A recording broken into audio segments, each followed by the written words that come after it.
Sirup Campolai adalah salah satu warisan kuliner khas Cirebon yang telah bertahan hampir 1 abad. Minuman ini pertama kali dibuat pada tahun 1936 oleh Tan Juan Quan, seorang pengusaha keturunan Tionghoa yang tinggal di Cirebon. Nama Campolai diambil dari sebuah daerah yang tidak jauh dari lokasi awal produksinya, sehingga nama tersebut melekat hingga sekarang.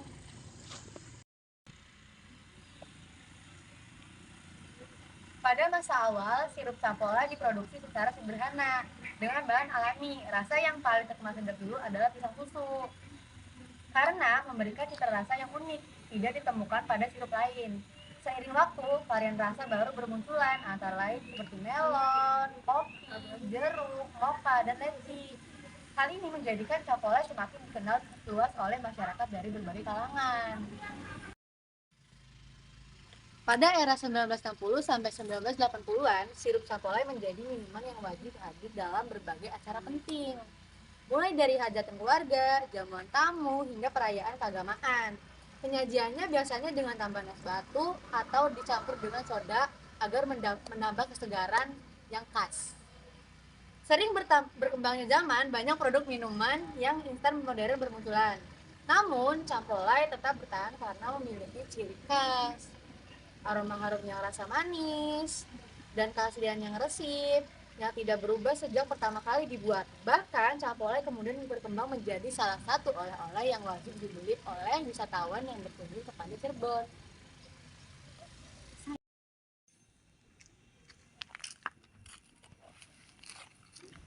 Kini, Campolai tidak hanya dikenal di Cirebon, tetapi juga menyebar di berbagai kota di Indonesia. Kehadirannya menjadi bukti bahwa tradisi kuliner lokal dapat bertahan dan bersaing dengan produk modern. Lebih dari sekitar minuman, sirup, Campolai telah menjadi bagian dari identitas budaya Cirebon.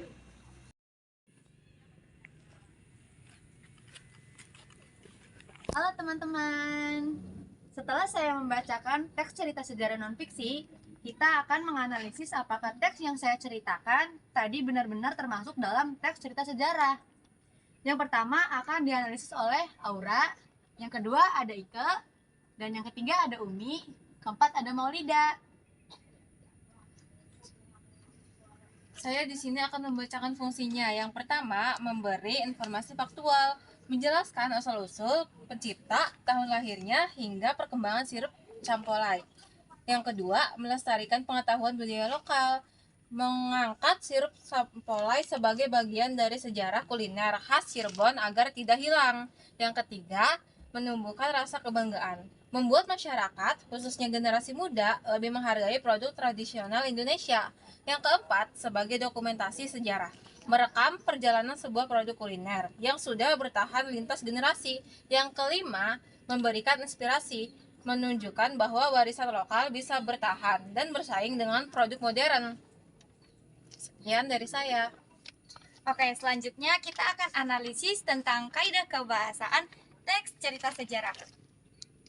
Yang pertama ada keterangan waktu atau temporal, yaitu dibuktikan dengan kalimat pada tahun 1939, lalu yang kedua pada era 1960 sampai 1980-an, dan juga kata kini. Lalu yang kedua ada kata kerja aksi atau verba material. Nah, ada dua contoh, yaitu memberikan dan berkunjung. Menyelesaikan tindakan nyata yang terjadi pada objek sejarah. Lalu yang ketiga, ada kata kerja pasif. Contohnya ada pada kata diambil, nama Campolai. Lalu yang kedua ada disajikan dengan es atau soda. Yang ketiga, dikenal atau dikenal di berbagai kota. Nah, jadi kata kerja pasif ini memperlihatkan objek yang dikenai perbuatan. Lalu yang keempat ada konjungsi temporal atau penghubung waktu. Dibuktikan dengan kata atau kalimat seiring waktu pada masa awal, kemudian, dan hingga kini. Yaitu konjungsi temporal ini menjaga alur kronologis. Nah, yang terakhir bahasa deskriptif ditandai dengan kata sifat. Dibuktikan dengan kata atau kalimat aroma harum, rasa manis legit, citra rasa unik. Nah, bahasa deskriptif ini menggambarkan ciri khas produk agar lebih hidup. Itu dia kaidah kebahasan dari teks cerita sejarah. Selanjutnya akan dianalisis jenis teks yang akan dibacakan oleh Umi.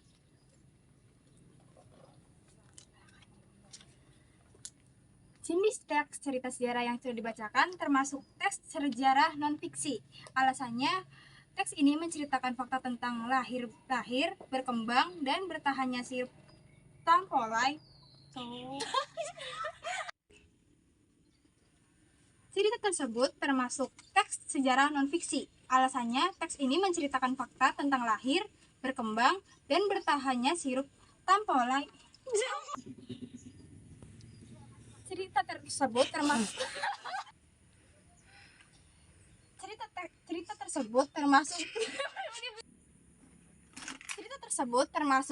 teks sejarah non-fiksi. Alasannya, teks ini menceritakan fakta tentang lahir, berkembang, dan bertahannya sirup Campolai sebagai bagian dari cerita tersebut termasuk teks sejarah non-fiksi. Cerita tersebut termasuk teks sejarah non-fiksi. Cerita tersebut termasuk teks sejarah non-fiksi. Alasannya, teks ini menceritakan fakta tentang lahir, berkembang, dan bertahannya sirup Campolai sebagai bahan Cerita tersebut termasuk teks sejarah non-fiksi. Alasannya, teks ini menceritakan fakta tentang lahir, berkembang, dan bertahannya sirup Campolai sebagai bagian dari warisan kuliner khas Cirebon, bukan biografi tokoh atau peristiwa politik. Jadi, kesimpulan dari teks sejarah sirup Campolai Cirebon menunjukkan bahwa sejarah tidak hanya mencatat peristiwa besar bangsa, tetapi juga menyimpan kisah kuliner lokal yang menjadi identitas budaya. Cerita tersebut termasuk teks sejarah non-fiksi. Alasannya, teks ini menceritakan fakta tentang lahir, berkembang, dan bertahannya sirup Campolai sebagai bagian dari warisan kuliner khas Cirebon, bukan biografi tokoh atau peristiwa politik. Jadi, kesimpulan dari teks sejarah sirup Campolai Cirebon menunjukkan bahwa sejarah tidak hanya mencatat peristiwa besar bangsa, tetapi juga menyimpan kisah kuliner lokal yang menjadi identitas budaya. Sirup Campolai yang lahir sejak tahun 1936 hingga kini. Jadi, kesimpulan dari teks sejarah sirup Campolai Cirebon menunjukkan bahwa sejarah tidak hanya mencatat peristiwa bangsa besar, tetapi juga menyimpan kisah kuliner lokal yang menjadi identitas budaya. Sirup Campolai yang lahir sejak tahun 1936 hingga kini tetap bertahan sebagai minuman khas, oleh-oleh, dan kebanggaan masyarakat Cirebon. Dengan begitu, teks ini berfungsi sebagai informasi faktual sekaligus peringatan penting melestarikan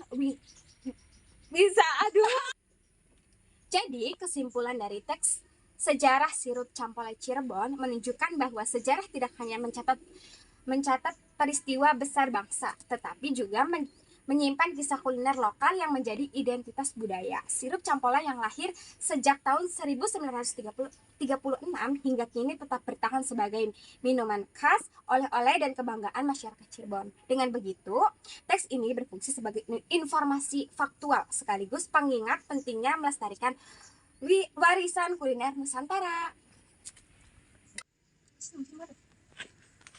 Dari analisis yang sudah kami sampaikan, dapat dibuktikan bahwa teks cerita sejarah sirup Campolai Cirebon masuk ke dalam salah satu teks cerita sejarah non-fiksi. Dan untuk teman-teman yang menonton sampai akhir video, terima kasih. Terima kasih guys. Bye. Nih, Campolai.